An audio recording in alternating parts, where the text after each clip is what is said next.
പ്രിയ സുഹൃത്തെ, പലരും എന്നോട് ചോദിക്കാറുണ്ട്, സാർ ഇപ്പം നിലവിൽ എനിക്ക് 40 വയസ്സായി, 15 വർഷമായി ഞാൻ ഗൾഫിൽ വന്നിട്ട് ഇപ്പോൾ ഒരു വീട് വെച്ചു, ബാധ്യതകളെല്ലാം തീർത്തു എന്നല്ലാതെ എനിക്ക് പ്രത്യേകിച്ച് സമ്പാദ്യമൊന്നുമില്ല, എന്ന് എനിക്ക് നാട്ടിൽ വന്ന് സെറ്റിൽ ചെയ്യാൻ സാധിക്കും? ഇത് അവരുടെ മാത്രം ചോദ്യമല്ല, ഈ വീഡിയോ കണ്ടുകൊണ്ടിരിക്കുന്ന നിങ്ങളുടെ പലരുടെയും ചോദ്യമാണ്. അതിനുത്തരം കണ്ടെത്താനാണ് ഇന്നേ ദിവസം ഈ വീഡിയോയിലൂടെ നമ്മൾ പരിശ്രമിക്കുന്നത്. ഇപ്പം എൻ്റെ പക്കൽ ചോദിക്കുന്നു, ഏതായിരുന്നു ഏറ്റവും മികച്ച നിക്ഷേപിക്കാനുള്ള സമയം എന്ന് ചോദിച്ചാൽ 10 വർഷങ്ങൾക്ക് മുൻപായിരുന്നു.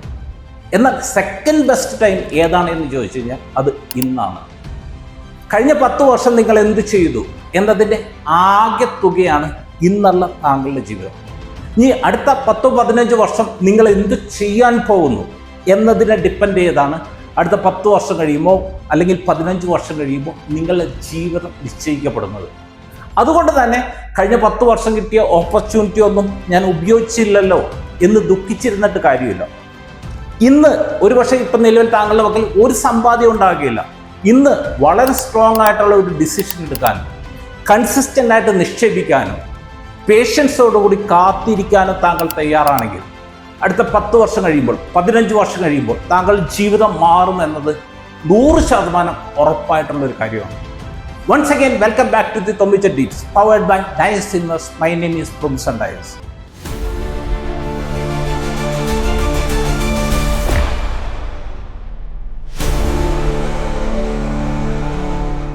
തൊമ്മിച്ച ടിപ്സ് എന്ന ഫിനാൻഷ്യൽ വീഡിയോ ബ്ലോഗിന്റെ പുതിയ എപ്പിസോഡുമായി നിങ്ങളുടെ മുമ്പിൽ വരുവാൻ എന്നെ അനുവദിച്ച ദൈവത്തിന് നന്ദി.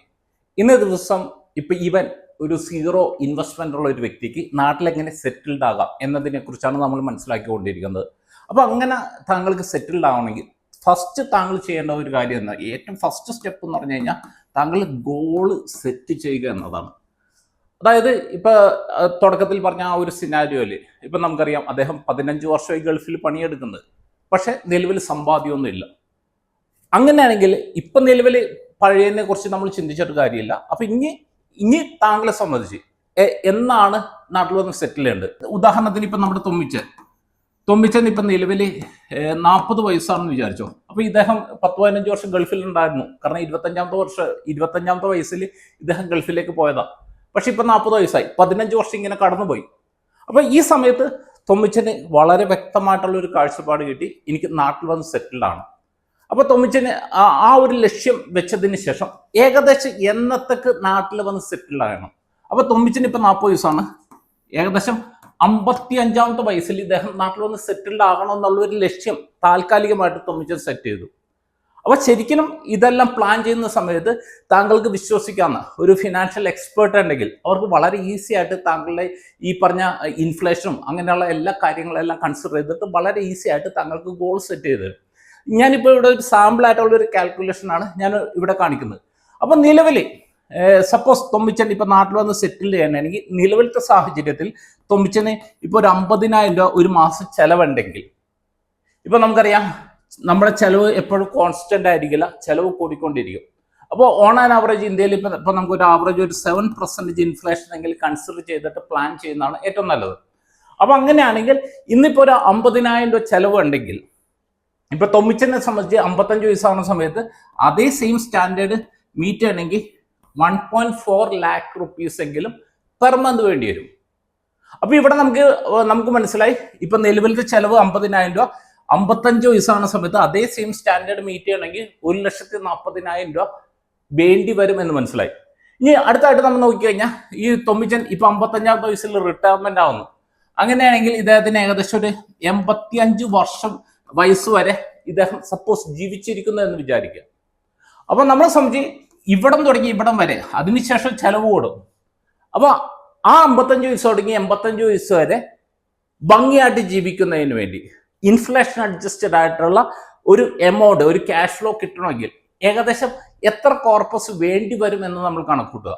അപ്പോൾ ഇവിടെ ഇപ്പോൾ 1.4 ലാക്കാണ് ഈ 55-ാമത്തെ വയസ്സിൽ തൊമ്മിച്ചൻ്റെ ചെലവ് വരുന്നത്.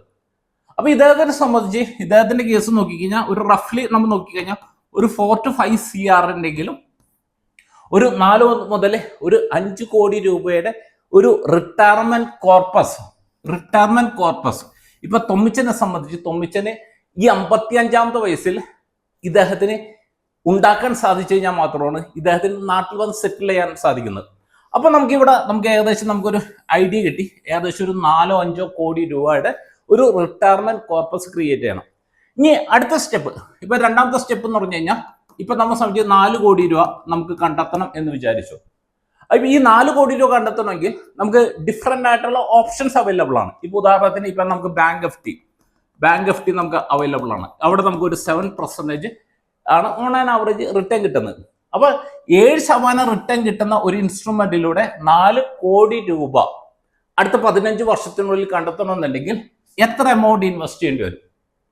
അപ്പൊ അവിടെ നമ്മൾ നോക്കുന്ന സമയത്ത് ഏകദേശം ഒരു 1.25 ലാക്ക് പെർ മന്ത് എങ്കിലും ഇൻവെസ്റ്റ് ചെയ്ത് കഴിഞ്ഞാൽ മാത്രമേ ആ ഒരു വ്യക്തിക്ക് ഈ പറഞ്ഞ 4 കോടി രൂപ 15 വർഷത്തിനുള്ളിൽ കണ്ടെത്താൻ പറ്റുള്ളൂ.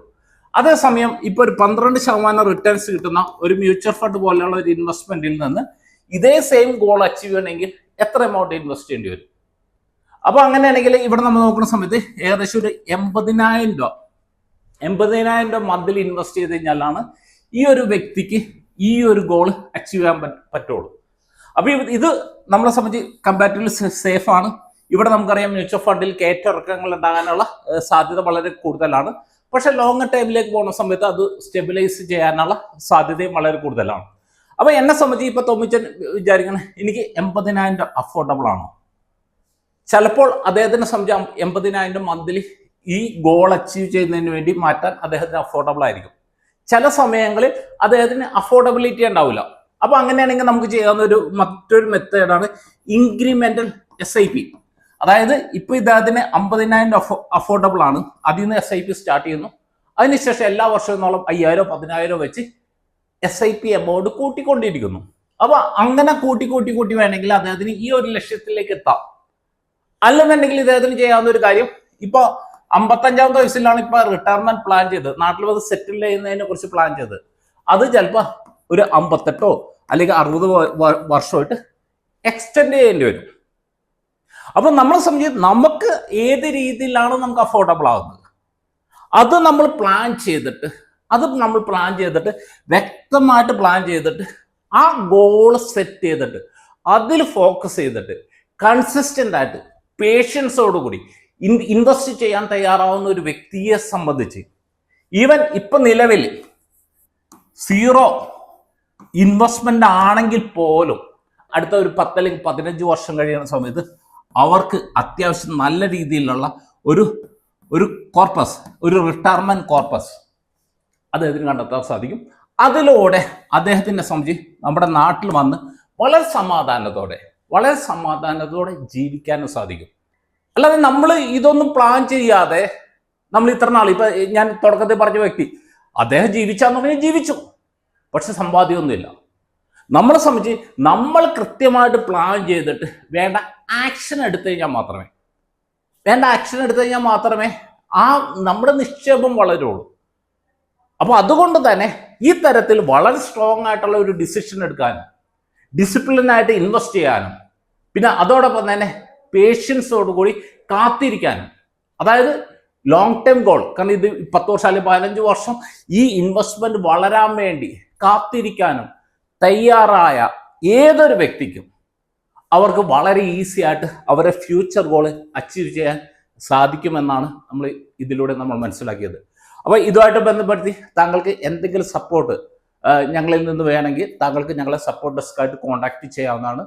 അടുത്ത ആഴ്ച നമുക്ക് സാമ്പത്തിക മേഖലയിലെ പുത്തൻ വിശേഷങ്ങളുമായി നമുക്ക് തൊമ്മിച്ച ടിപ്സിൽ നമുക്ക് വീണ്ടും കാണാം. Okay, wish you all the best.